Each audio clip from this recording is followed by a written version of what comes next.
So we'll kick off just by properly introducing myself and Amy, who's my co-presenter today. And so I'm a co-founder at InFocus, who have been working for, I believe it's 11 years, it might be 12, could even be 13. And that's as an evaluator, a trainer and consultant. I've worked in over 30 countries around the world. And my role generally is around monitoring, evaluation and learning. And part of our role and part of what we do at InFocus is to run these learning webinars. They're meant to be quite regular. We ideally we'd be doing them every couple of months. I think this is for various reasons the first that I've run in around a year, I think, or close to it. So it's really good to be getting back to doing these. And I'm being joined by Amy today, who I've worked with for some years now from Spirit of 2012, who's kindly joined us. So I'll just pass over to Amy, who'll just give you a bit more detail about her background. Yeah, hi. So my name's Amy Finch. I'm Head of Learning and Impact at Spirit of 2012. So my role, Spirit is a funder. We fund projects that help people to improve their well-being and increase social connectedness, sports, arts, volunteering projects generally.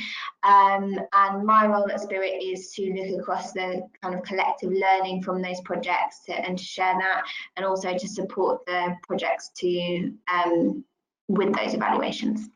Brilliant. Thank you, Amy. And thank you so much for joining us today. I think it's our second webinar we've done together. So great to do another one.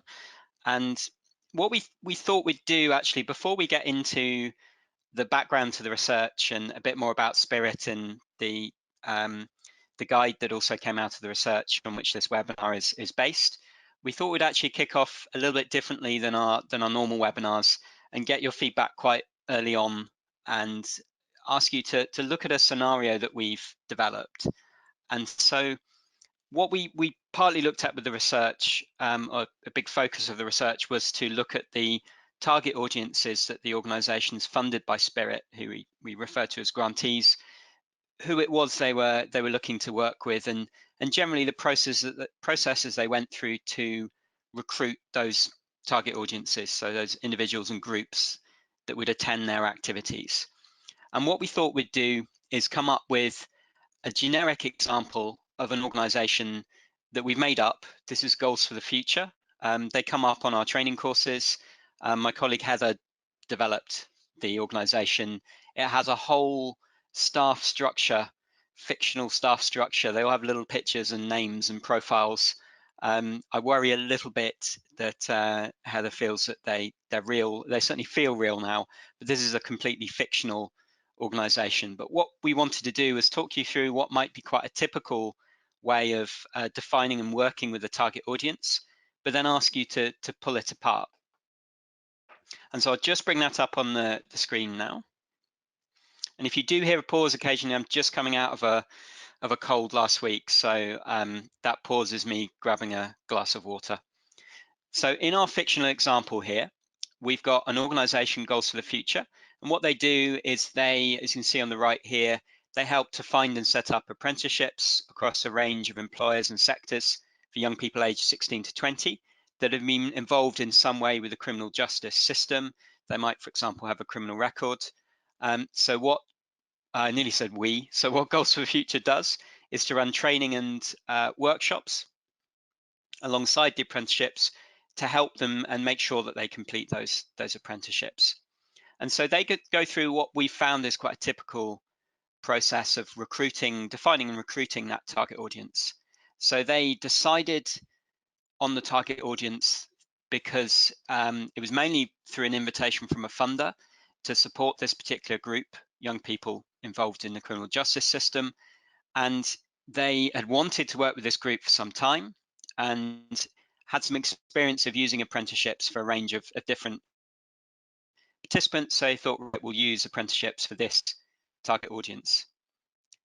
And then they recruited their target audience through exclusively through one referral partner through job centers. So I know it's an international audience. I don't know how that translates culturally, but job centers here, if they're still called job centers, where people go if they're looking to get into employment. They basically help people into employment. And so this partner is there to help Goals for the Future by referring young people into their program. And then finally, their step just before the activities kick off is just for, I'll just get my regular, just come off the pen and back in. So the final step is then just before the participants join, they go through a one-to-one discussion with Goals for the Future staff, and they complete an interviewing form to understand what apprenticeships would be best for them. And then Goals for the Future also use this data to report back to their funders. So it's quite a typical process. It's fictional, but it probably isn't unfamiliar. I've come across this many times, or components of this. So that basic process is they decide on their target audience mainly through influence from the funder, but it's somebody they wanted to work with. They then have a referral partner that they work with, and then at the point of the participants first joining, they collect data from them and they use that to report back to funders. So what we're keen to know from you all, just to kick us off today, we've got a question. So what we'd like to know is, what are some of the challenges that you can see with the process above? So how could Goals for the Future improve this process to make sure they reach the participants, the individuals and groups that will most benefit from their activities? So we're keen to ask you as a group, and there's a couple of ways to respond. So you can raise your hand and we can bring you in, but I think the best way normally is to type in your response just into the question box, and then we'll pull that feedback together and start to get your feedback quite early on today. So I'll go on to mute for a couple of minutes, and then we'll start to collate your feedback. So we're interested in what might be the challenges here and what could be improved with this process that we've put up onto the screen, which is a relatively common one. So I'll give my voice a rest for a couple of minutes, have a glass of water, and then start to bring in your responses.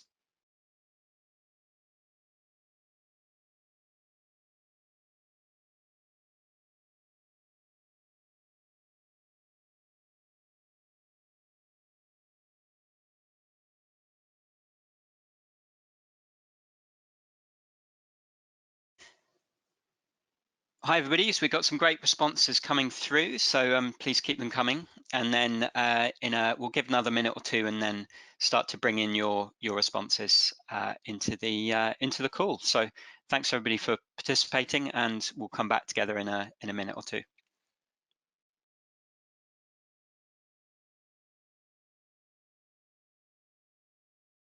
Great, we'll start to bring in those responses into the webinar, and please feel free to keep typing, keep adding them in. We'll certainly come to everybody who adds a response.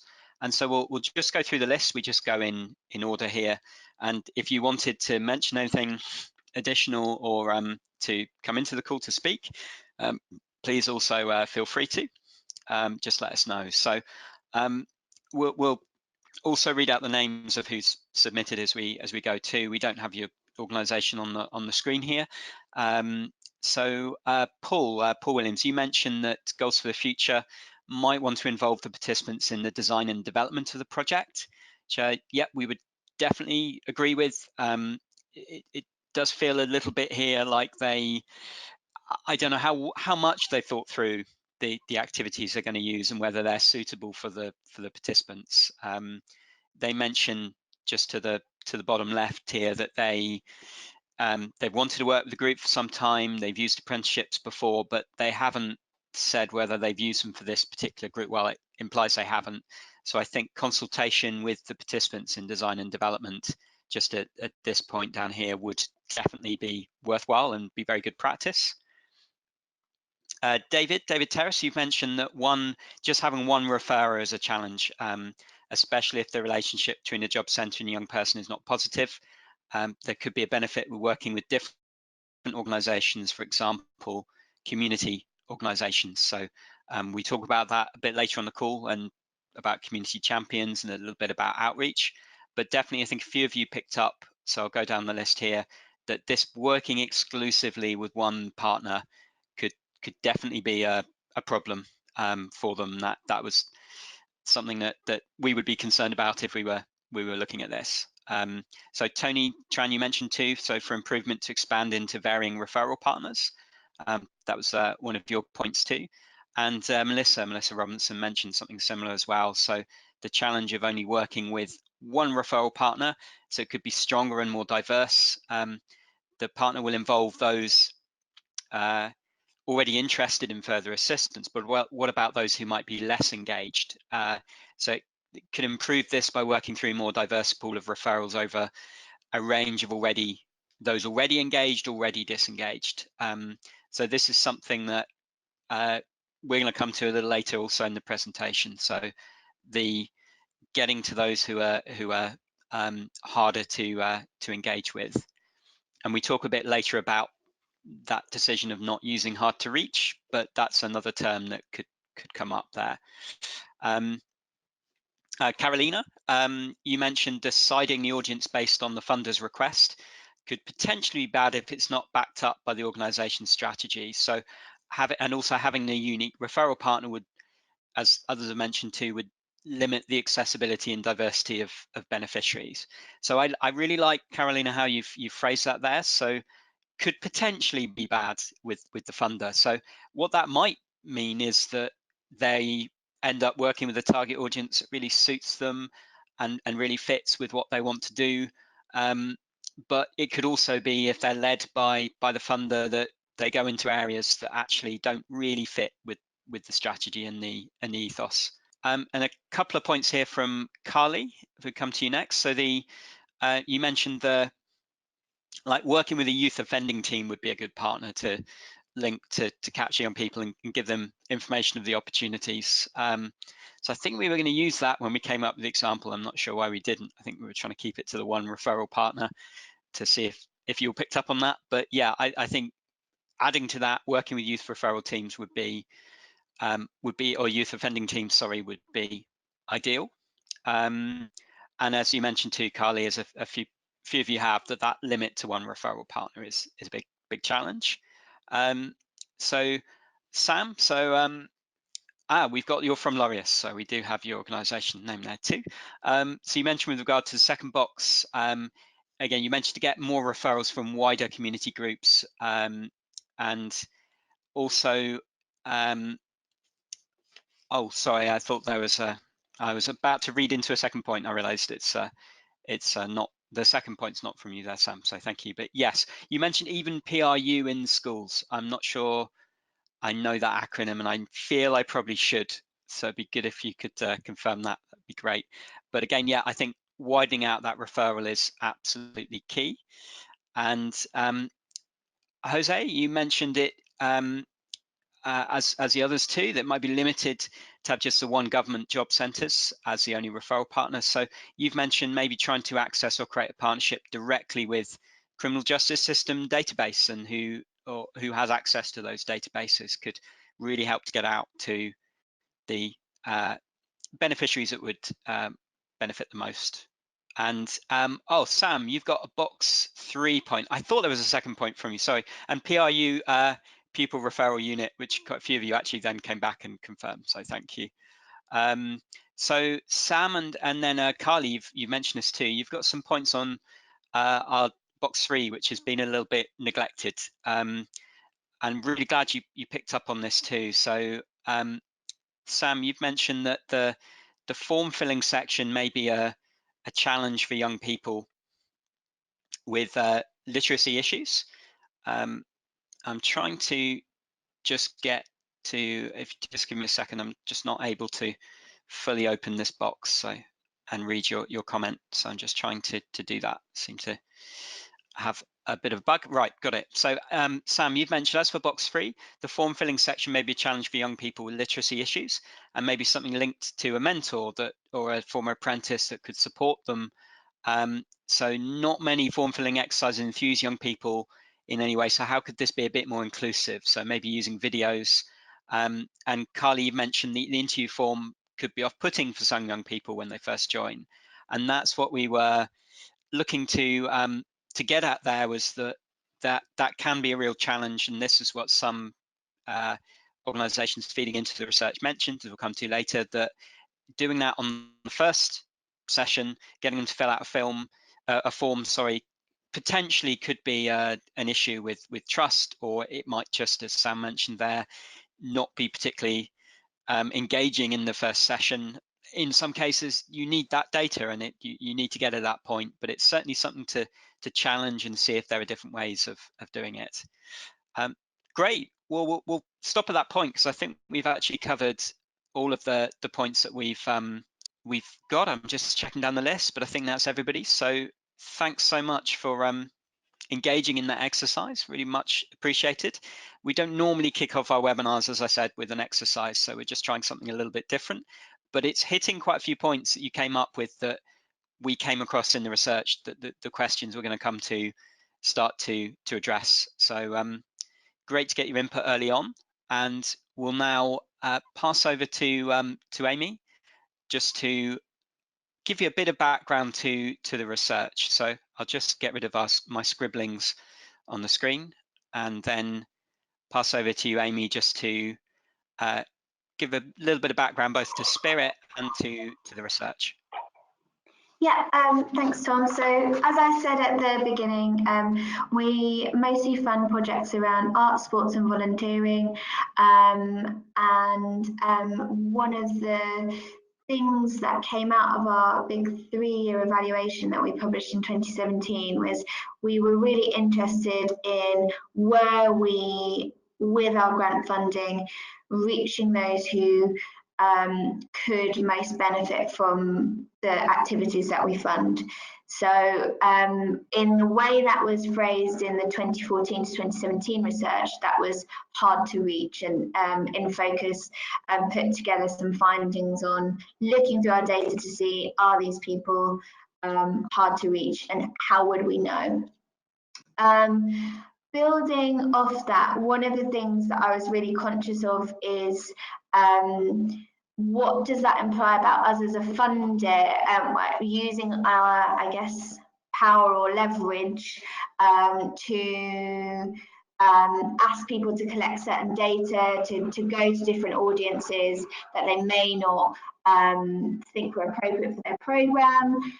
So I wanted to dig into this a little bit more and see how would we know if we were engaging with those audiences, and how can we best support our grantees to do that. So Tom did a bit more research for us, as it says on the screen here, a 4-month research project to dig into who our grantees were working with.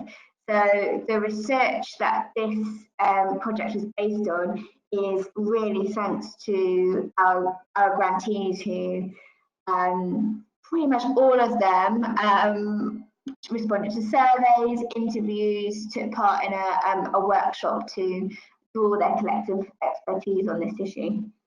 Great, thank you, Amy. And it was an amazing response. Like, we don't think we've ever had a sample size that high. It was something like 90% of grantees we asked all contributed to the research. So yeah, it's very, very inclusive in that way, which was brilliant. And what also came out of the research, you're going to see on your screen here, is a guide. So we got some practical steps out of this, some practical advice.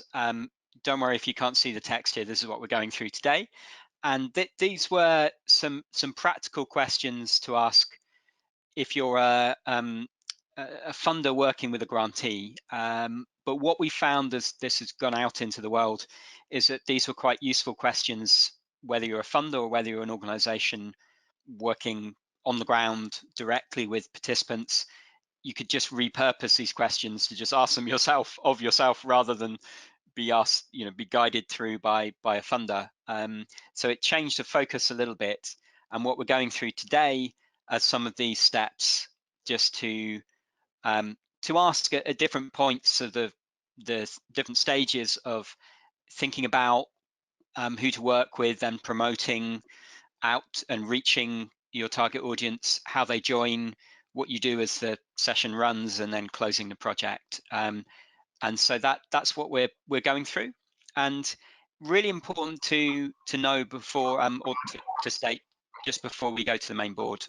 Oh, Amy, did you want to jump in there? Yeah, I just wanted to say something about the format of this. So the reason why I think it's important is one of the ways that we could have gone about this would be as a funder to say, we want to reach people that are underserved. So can we make sure that everyone who we're funding is in a certain index of deprivation, or if it's a schools project, can they be in receipt of free school meals or something like that? So one direction we really could have gone down is almost dictating with our funding it must go to people in this type of category. What kind of emerges quite quickly through the research is why that wouldn't work. And so what we wanted to do instead is support our grant managers to have reflective conversations with our grantees about who they're reaching and why. Yeah, so that's why I think this kind of format is important for grant managers, but as Tom says, it could very easily have been questions that a project design team might, a delivery team might answer for themselves.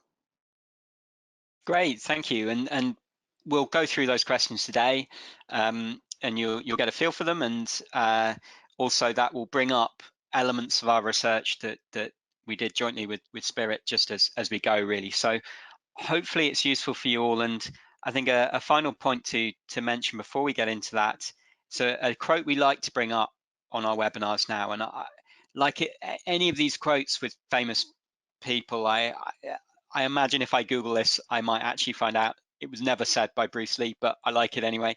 You know, it's a little harsh.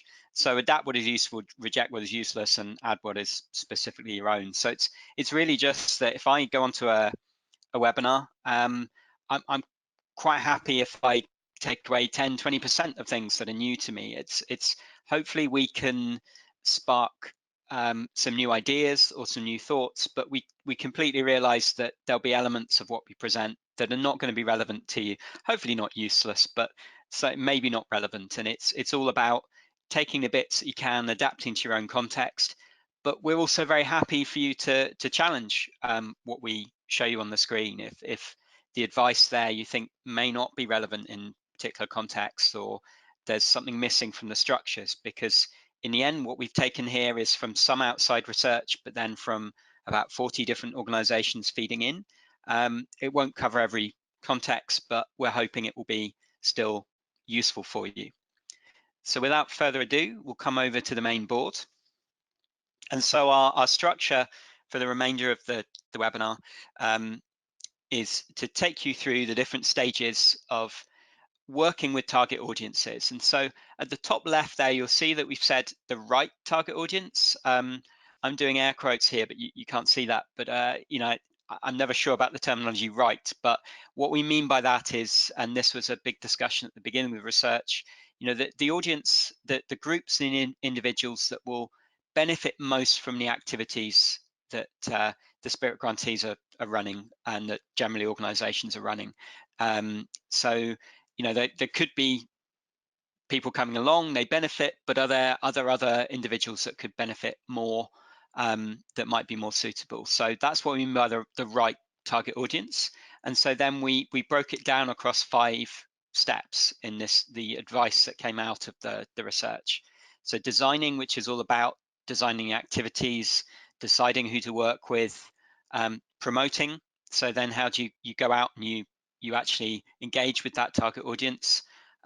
Joining, so that's the point at which they join the project.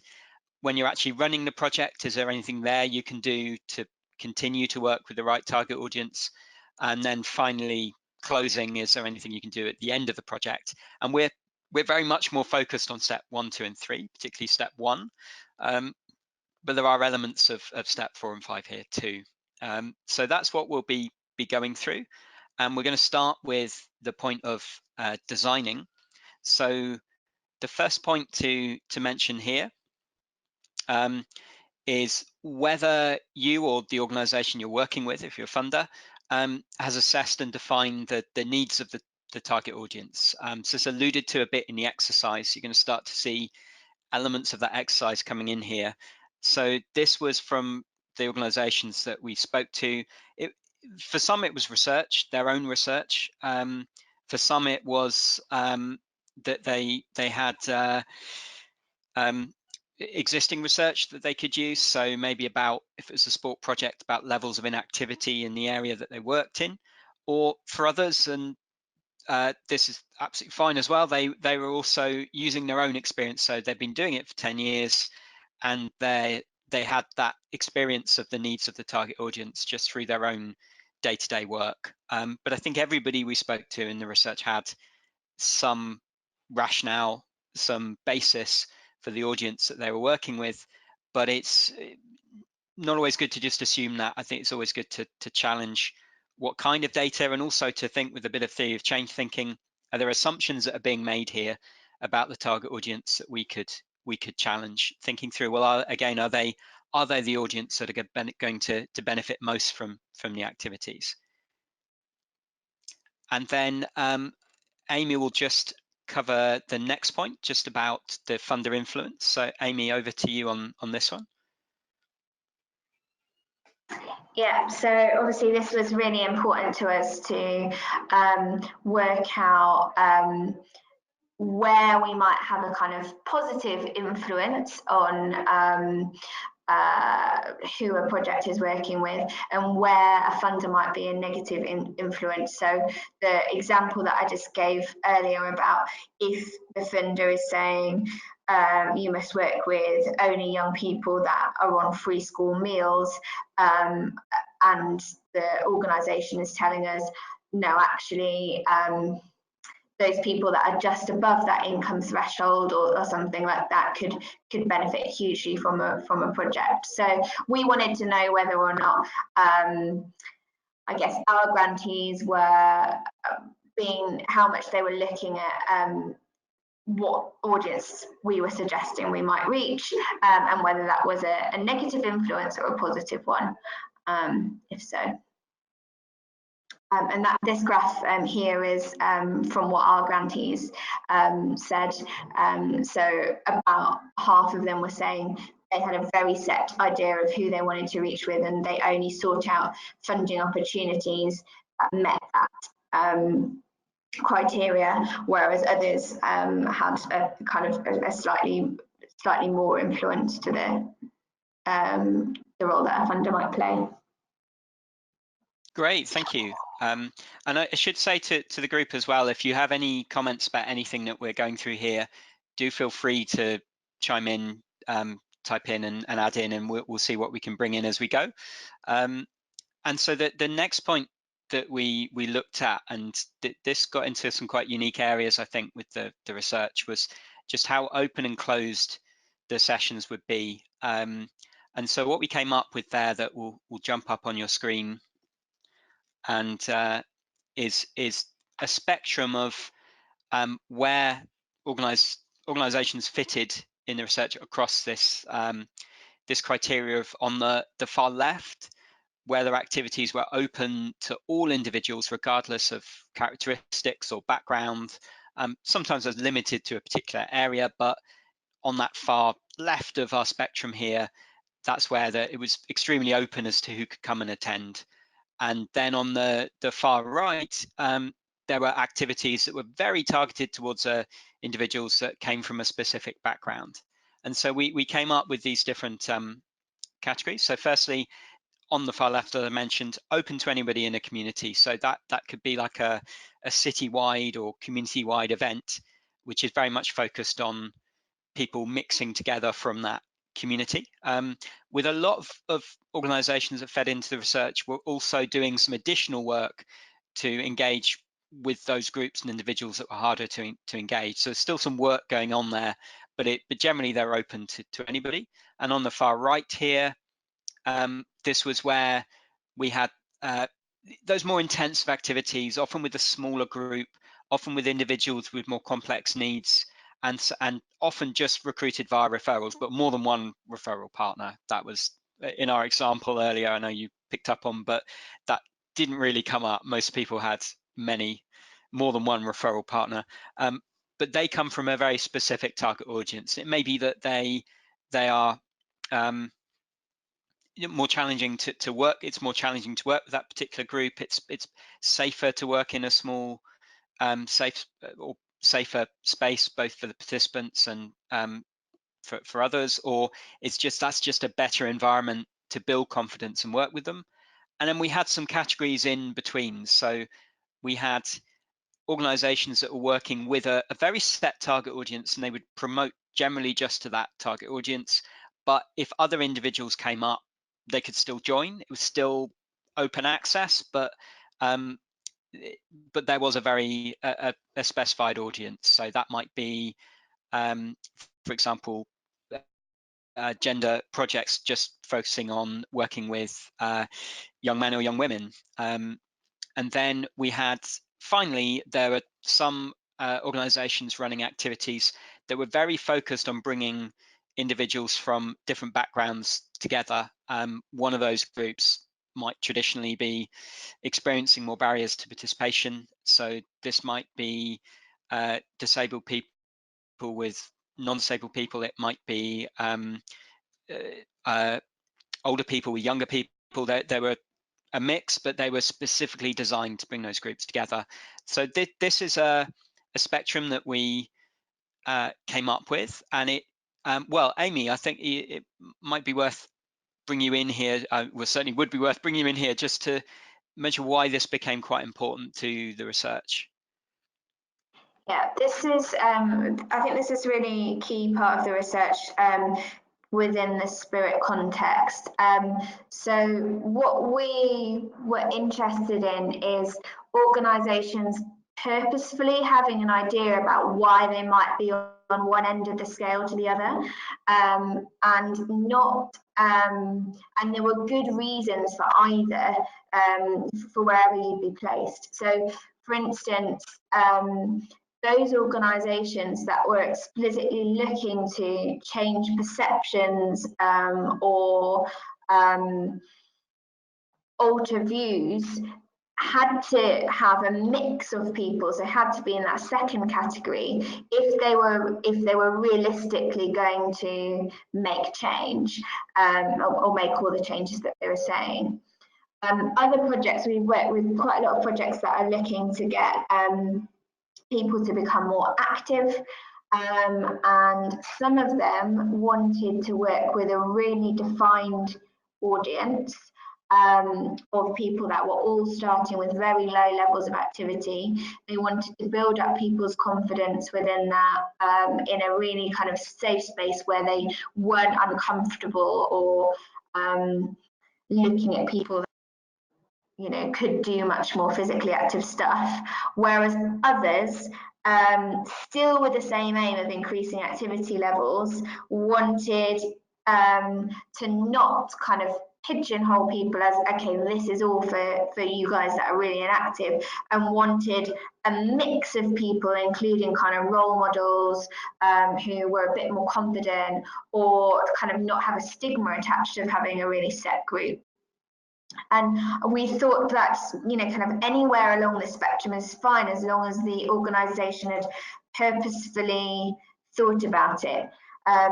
So where that kind of isn't the case is where people had said, well, we want to include activity, we want to increase activity levels, but we're just going where we're seeing that people already have higher activity levels when they're coming in. So I think why this became so important is it gave a kind of frame of reference for where do we think change is best going to happen. Do we think it's when people are really in a nourished environment of all people that are kind of the same, or do we think it's where there's a real variety of people being brought together, and the kind of change that you want to make and the way that you think that change can best happen, both felt they came out of this sort of spectrum. Absolutely, and there was no, as Amy's mentioned, there's no right or wrong answer here. You know, you could create a very effective project anywhere across here, and it just became a good discussion point. It's like any framework, it's imperfect, projects will fall in between here, or it may not quite fit, but it becomes a reflection point. And so we thought it'd be useful just to ask the group on the webinar just where you feel, if you're running activities, you may not be, where you might fit across this this spectrum. So we're just going to bring up a little question, a poll. So a little question up on the screen. You can select multiple here, multiple options. So you can pick more than one. And so at the top there, because obviously the diagram's now gone from the screen. So the top one there was the one on the far left. So that was activities are open to anybody in a particular community. Secondly was focusing on bringing two groups together from different backgrounds. Thirdly was there is a defined target audience. It's very specific, but we're still open to anyone else joining. And the fourth was working with one very specific target audience. So just out of interest, really, we've brought that up on the screen and asked you to take part, and we'll give it another 30 seconds or so, and then bring together the responses. Great, thank you all for taking part. So we will now disclose the poll and just share the responses. So we have, it's interesting. So majority work with a defined target audience, but then anyone else could join. Then we have, second was working with one very specific target audience. And then we had a mix of activities being open and focusing specifically on bringing two groups together. And we found too that it was quite a mix across these different areas of organisations responding. It wasn't. I don't have the figures in front of me, but three certainly. From my memory from last year from the research was probably just about more popular, but they were a good spread really across all of them. So it's just again a way of just reflecting on the activities you run, and also in the research that we'll share after the webinar, you can find a breakdown also of the advantages and disadvantages that Amy was alluding to there as well, that might come from running projects across this spectrum. So we'll come now just to our next point when designing activities. It is our more detailed part of this webinar, really. It's quite front-loaded for the first couple of areas. And so the next thing to come to was the extent to which you would engage with individuals or groups that are harder to engage, and to what extent you have the capacity to do this. It's sometimes assumed, I think, that that's always the approach to take, and then it often is, but it may not be your particular target audience. But we thought it'd be good just to define what from the research we meant by challenging to engage or harder to engage. I think we generally use challenging to engage. So I thought I'd bring in Amy again at this point just to talk a little bit about how we came up with that definition and the different categories that emerged. Yeah, so two quick things to say about this before the categories. One is there's been quite a lot of criticism about the term hard to reach because it implies that there's some kind of fault on the people that you're trying to reach, that they are making themselves hard to get to, whereas actually often the onus it should or could be on the organisation themselves to be looking to get to those people. The other thing about it, challenging to engage, is that it implies that even where you get to those people, you find them, that doesn't necessarily they're coming through to your project in the numbers that you would like. So that's where we went with that idea of challenging to engage. The other thing to say about this is we've got these kind of 5 categories here that our grantees came up with around who are the people that are most likely for them to have difficulties engaging with. But it could also really, really vary depending on the project. So you might notice in your data that a particular ethnic group or gender or geography of people are the ones that you specifically are finding it challenging to engage. Whereas these categories here are kind of across the piece, people that have more complex needs. Our 5 were multiple or complex needs generally, geographically isolated, people that have are juggling competing priorities, people not engaging with mainstream services, and people who are not interested in engaging.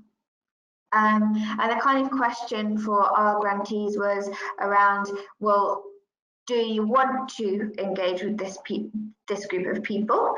Is there a good rationale for doing that? Do you think they could gain from your project?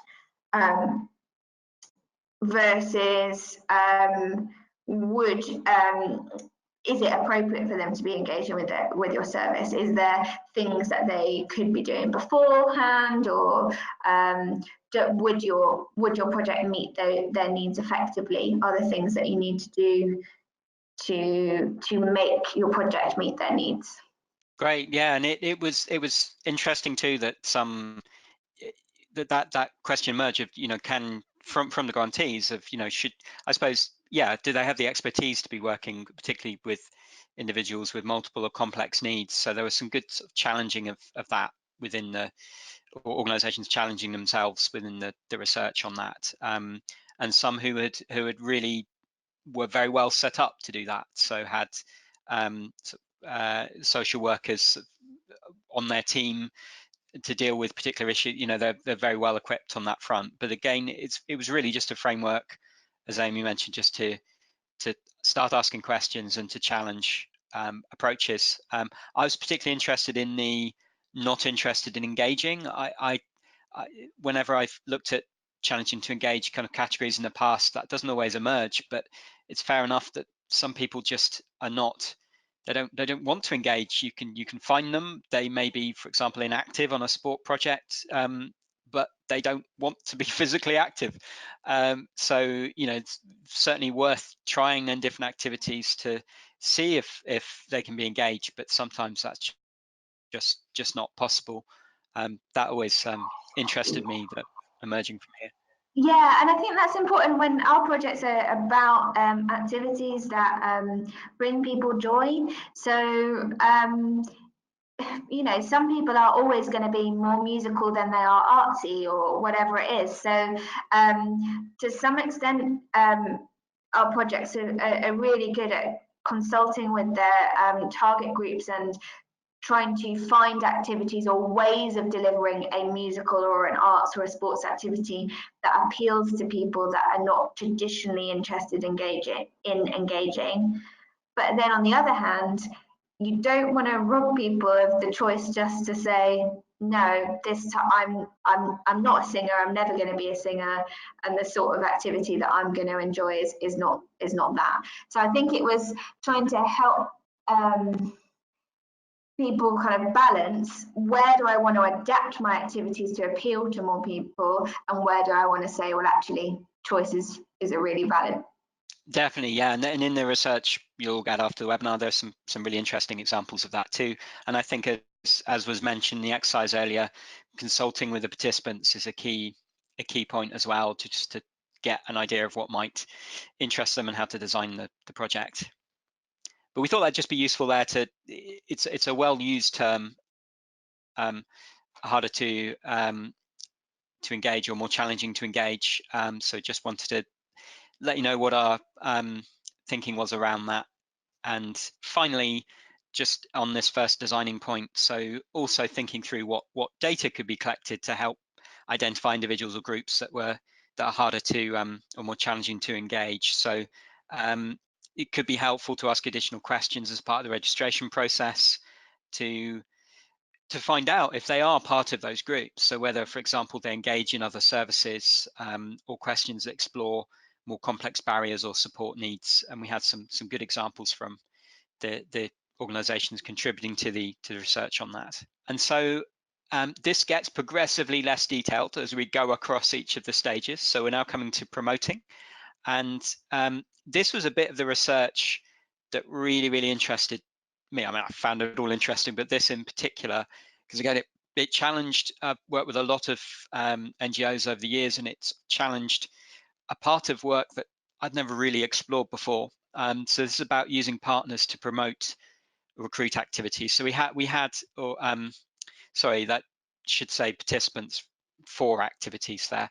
So we had that example in the exercise earlier that we'd set up that a lot of you picked up on, of just using one referral partner exclusively. And what actually emerged from this was some of the challenges that emerge from using partners to recruit, and that could be on a formal level. So that could be having a formal referral agreement with a particular government service to refer participants, or it could be an informal agreement with a GP surgery or a youth club, or a school, like that wasn't necessarily well, may well be documented in the case of a school, but not more informal. So the term referral partner was just any organization that refers participants into the activities of the organizations. And so what we'd like to ask you, for those of you who are running activities, is our final little question that's going to pop up on your screen for today, is just simply whether you are using referral partners to some degree. So that will come up on your screen now, and we'll just give it a minute or so just for everybody to respond. So we'll just go on to mute for a moment. We will just give it another 10 seconds, and then we'll share the responses. Great, so we'll share that with everybody. And just pretty much mirrors what we found in research. I think it might have been all but one or two of the organizations were using referral partners in some way. Of course, for some of you in the group, it's not relevant because you're not delivering activities on the ground. So that's totally fair enough as well. But yeah, so we found a very similar thing, that the majority of organizations were using referral partners in their activities. And so what we then looked at was some of the challenges, and then some advice on working with referral partners. This is the bit that particularly interested me. So some of the challenges that emerged, and this is not all of them, we've shortened this a little bit just for the webinar. So what was happening was that some of the referral partners were referring participants from outside of the target audience, but by the time the participant had joined the project, it was quite difficult to go back to the partner and say, look, can you take this participant back again, please? They just accepted that, but it also, in some cases, the referral partner staff lack capacity to really get into detail about what was needed and what participants really would fit the project. There could be a challenge with communication. So the communication around the actual participants that are needed for the project. So just having that regular communication, or not needed, sorry, but would most benefit from the activities. So again, if that communication might have been stronger, that might have avoided that first point of referring participants from outside the target audience. And then finally, referral partner staff that weren't fully engaged with the ethos of the project. So I think there were some points here around whether or views towards young people and volunteering, and whether they felt young people would be interested in volunteering, and so they weren't necessarily engaging with those young people. And throughout all of this, there was an interesting strand coming out of, that actually to work with a referral partner needed some set steps and detailed work to really get that relationship set up and working, which wasn't always in place. And that was what was really nice about the organizations contributing to research, was that sort of self-reflective nature of this. And then some advice that they gave, ensuring that the time and resources are there to build that partnership with the referral partner, checking that they've got access to the right target group that will benefit most from the activities, and how they engage with that target group. Often there are quite a few assumptions around the kind of access that they have, making sure they have a detailed understanding of the activities, and the one underneath, which I now realise is repeated, was meant to then be the understanding of the ethos of the organisation as well, that they're fully in tune with what the organisation is trying to do. So we go into this in a bit more detail in the guide, and don't repeat the advice there for that bottom right example. So you can pick up on a bit more of this from the guide. But again, for me personally, this was quite an interesting area of work to dig into. It's not something I'd fully thought of before. And so next, thinking about whether you're conducting outreach activities to reach participants that are less engaged in mainstream services.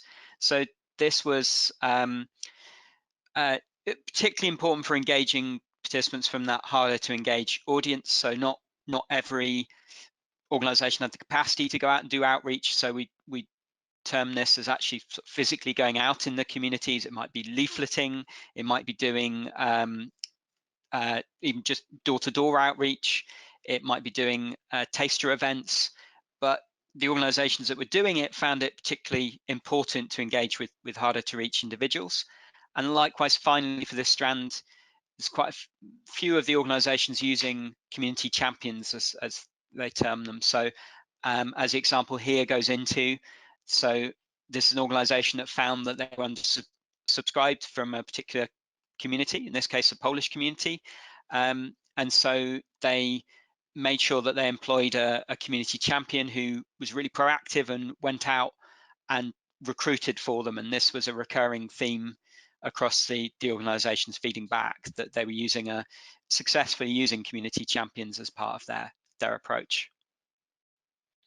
And so as we come into the final sections here, I'm just going to pass over to, oh yes, Amy. Can I say something a little bit about how we might practically use this stuff as a funder? So part of obviously where we might use this is at the assessment process for a grant.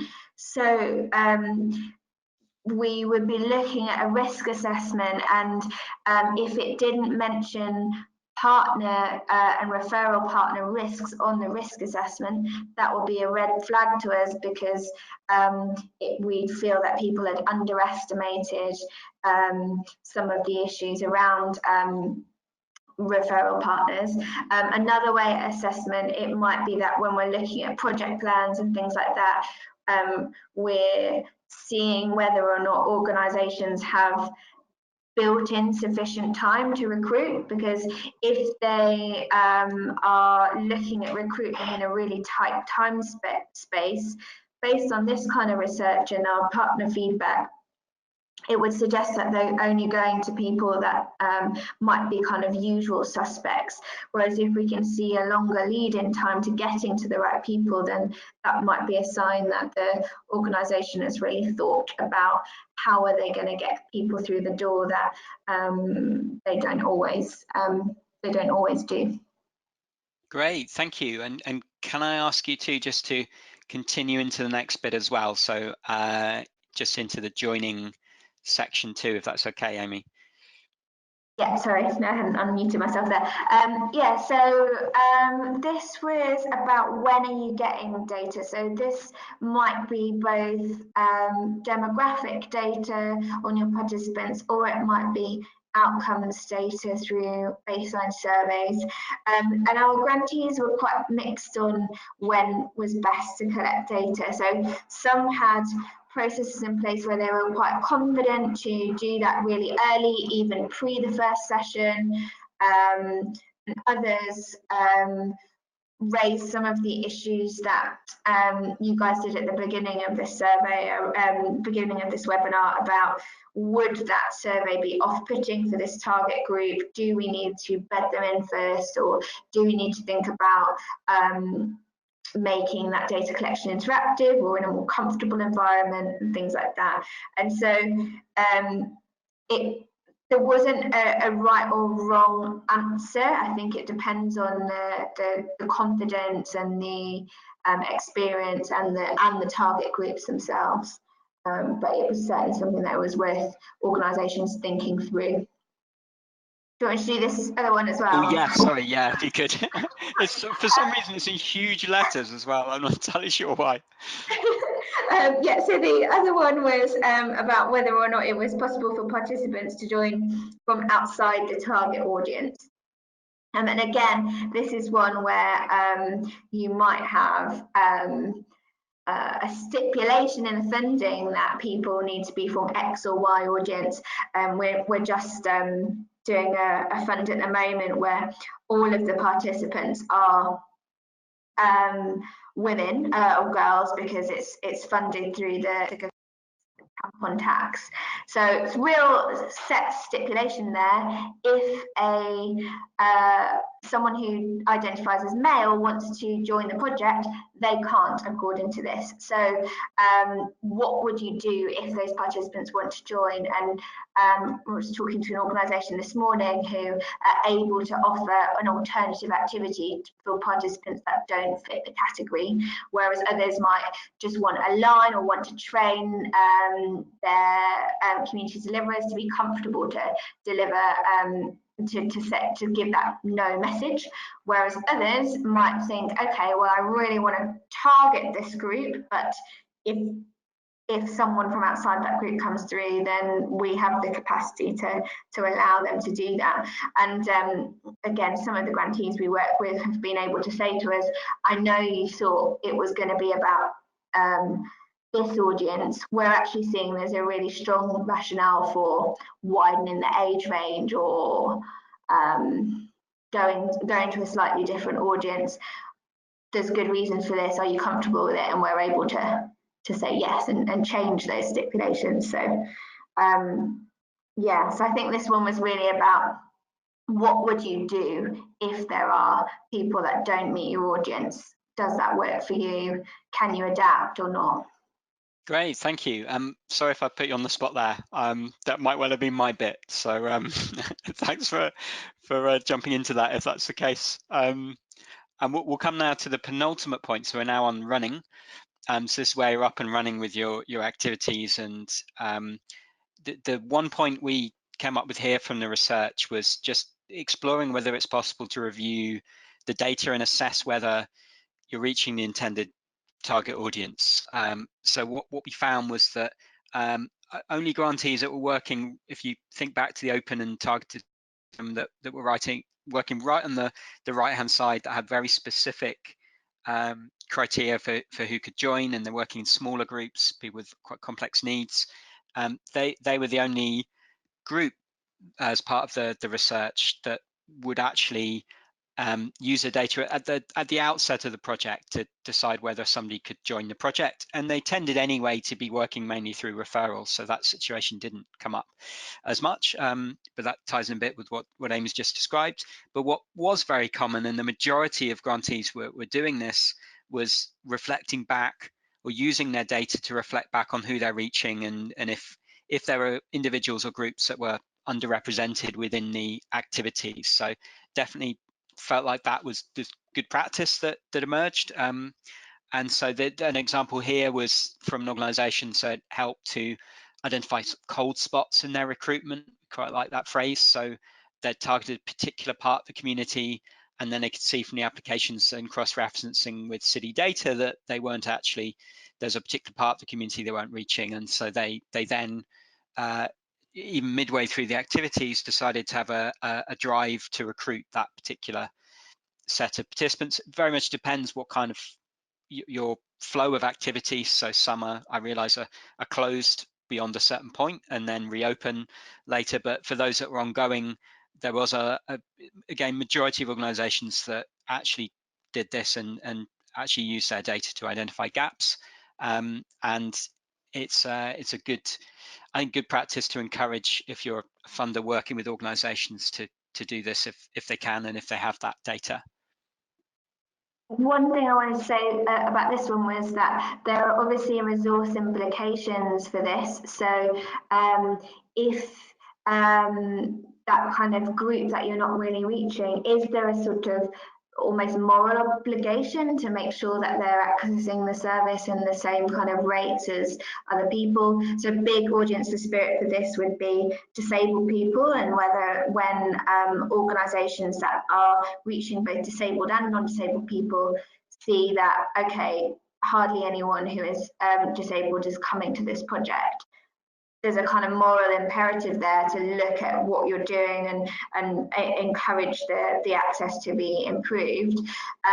Whereas for others, you might think, oh, okay, well, was that target group that isn't really showing up in my data, would they benefit from the service or activity?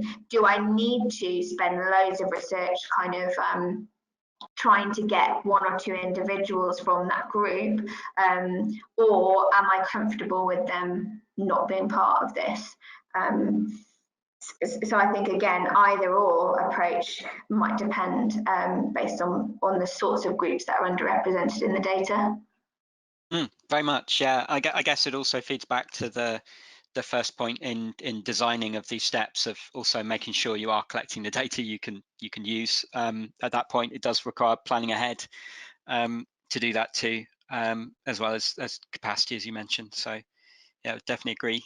Great. And then we'll come to the final point of closing. So this was just to question whether, as an organisation, that the learning practices or culture is in place, that learning about the target audience and reaching them, and whether there's the approach to open close, to working with participants that are harder to engage, whether there's a particular part of the community under it that's not being reached, to bring to activities or to encourage to come to the activities. All these points we discussed, whether the learning from that is being documented, is it being shared more widely within the organisation, and if possible with the wider sector, and would these lessons still be understood if the person that has driven this process, if they left the organisation, would the lessons be retained? So it's a bit of a challenge on learning processes internally, but also as to, as you all are here on this webinar, whether these lessons are being shared more widely in different forums. So a final point on closing, and a final step, but I think it's a good reflection just on how is learning shared, which is often a little neglected. So Amy, any thoughts on that at all, on closing? No, I don't think so, other than to say Spirit would encourage funding to be set aside as part of the evaluation mini to think about disseminating learning, passing it on, making sure it doesn't just sit with that project. So I guess you can encourage funders in your space to, if they're asking you to share learning, have they allowed you to put some money aside to do that? Great, thank you. So that takes us to the end of the webinar. So thanks for all your input and attention. What we'll do now, we'll go through the next steps beyond the webinar, but if you have any questions for Amy or for myself, please do type them into the question box, or if you click on the little hand raise icon, we're more than happy to bring you in to speak if you have a microphone.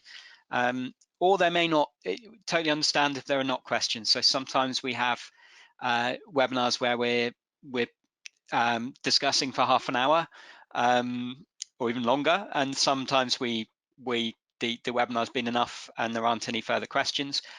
Or things come up after the webinar, and you'll have our contact details if you have any further questions that emerge. So just if you do have any questions, please do type them in or raise your hand. In the meantime, just for the next steps from the webinar. So what we'll do is, on the left here is the research, on the right is the guide. So we're going to make sure everybody has copies of these following the webinar. And then what we'll do also is alongside this, we'll be sending out the recording from today.